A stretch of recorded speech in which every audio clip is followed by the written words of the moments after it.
புனித rose Philippine touch section. புனித rose Philippine touch section ஒரு பிரெஞ்சு அருட்சகோதரியும் கல்வியாளரும் இயேசுவின் திரு இருதய அருள் சகோதரிகள் சபையின் ஆதிகால முக்கிய உறுப்பினரும் ஆவார்.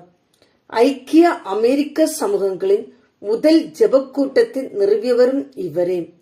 தமது வாழ்வின் இறுதி காலத்தை மத்திய மேற்கத்திய அமெரிக்க மக்களுக்கு கற்பித்தல் மற்றும் சேவைகளில் கழித்தார் மற்றும் நாட்டின் மேற்கத்திய எல்லை பகுதிகளிலும் சேவை புரிந்தார்.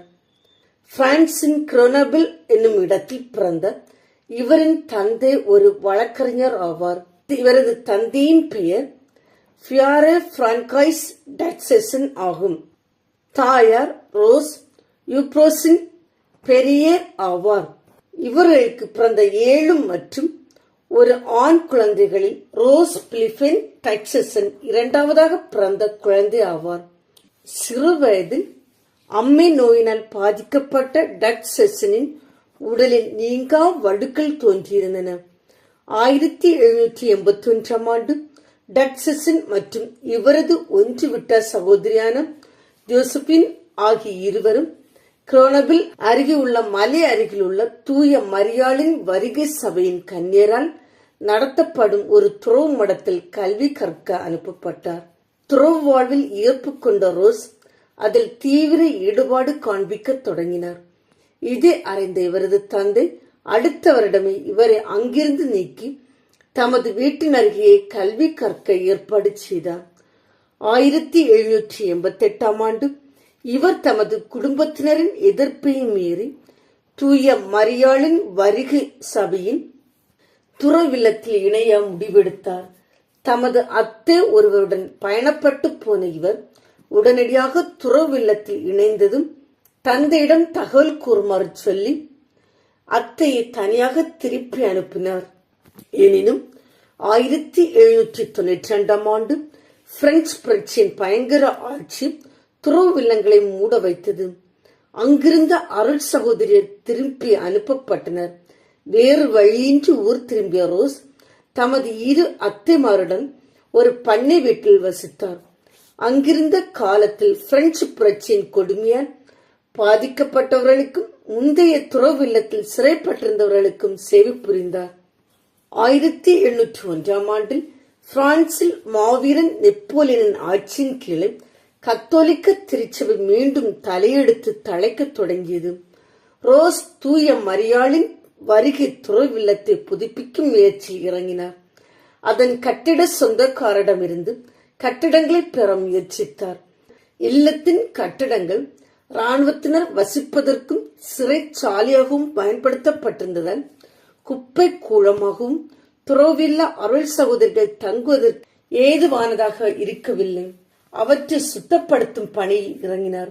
இல்லத்தின் தலைமை அருள் சகோதரியும் மற்ற சில இளம் துறவியரும் வந்ததால் இல்லம் சுத்தம் செய்யப்பட்டது. இறுதியில் ரோஸ் இல்லத்தின் தலைமை அருள் சகோதரியாகவும் உடன் 3 துறவர அருள் சகோதரியர் மட்டுமே அங்கு தனித்து விடப்பட்டனர். பிரெஞ்சு புரட்சியின் பின்னர் சீரமைக்கப்பட்ட தூய மரியாளின் வருகை சபை வடக்கு பிரான்சில் தடுமாற்றத்துடன் நடந்து வந்தது. இதனால் பிரெஞ்சு கத்தோலிக்க அருள் சகோதரியும் பின்னர் புனிதருமான மெடலின் சோஃபி பரட் புதிய தூய இருதய சமூகத்தை நிறுவினார். இவர் கிரோனபிள் நகரில் ஒரு புதிய அஸ்திவரத்தை நிறுவ விரும்பினார்.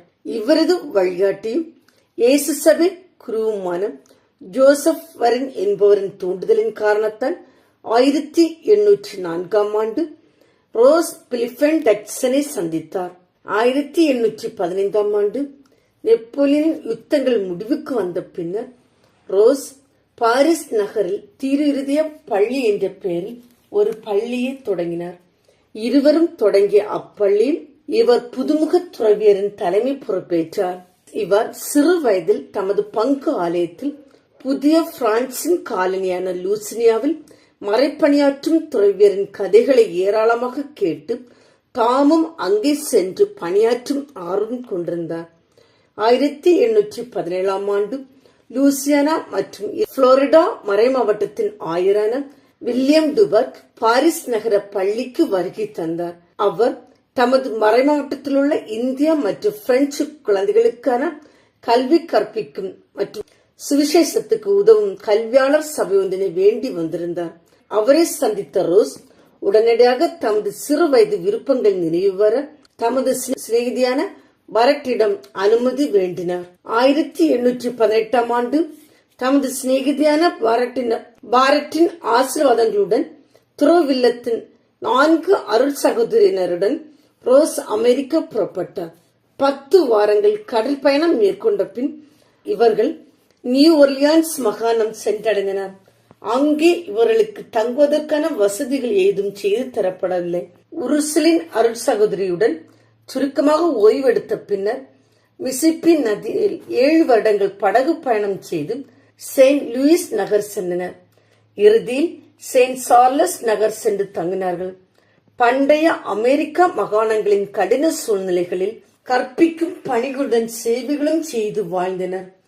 1841 ஆண்டு ஐக்கிய அமெரிக்காவின் மத்திய மேற்கத்திய மாநிலமான கன்சாஸ் மாநிலத்தின் போட்டவாட்டோமி மொழி பேசும் ஆதிவாசி மக்களிடையே பணியாற்ற வருமாறு இவர்களை இயேசு சபை துறவியர் அழைத்தனர்.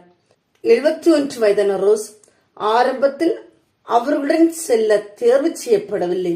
ஆனால் தந்தை வர்கஜின் வலியுறுத்தியதன் கடின பணிகளை தவிர்த்து இவரும் பணியாற்றினார். உள்ளூர் மொழி தெரியாததால் இவரால் கற்பிக்கும் பணி செய்ய இயலவில்லை. இவர் முழு நேர ஜெபத்தில் ஈடுபட்டிருந்தார். 1842 ஆண்டு ரோஸின் உடல்நிலை மோசமானதால் கடின கிராம சேவைகளுக்கு ஒத்துப்போகவில்லை. ரோஸ் செயின்ட் சார்லஸ் திரும்பினார். தமது வாழ்க்கையின் கடைசி 10 வருடங்களில் சிற்றாலயத்தின் அருகே உள்ள ஏழைப்படிகளுக்கு கீழேயுள்ள ஒரு சிறிய அறையில் கழித்தார்.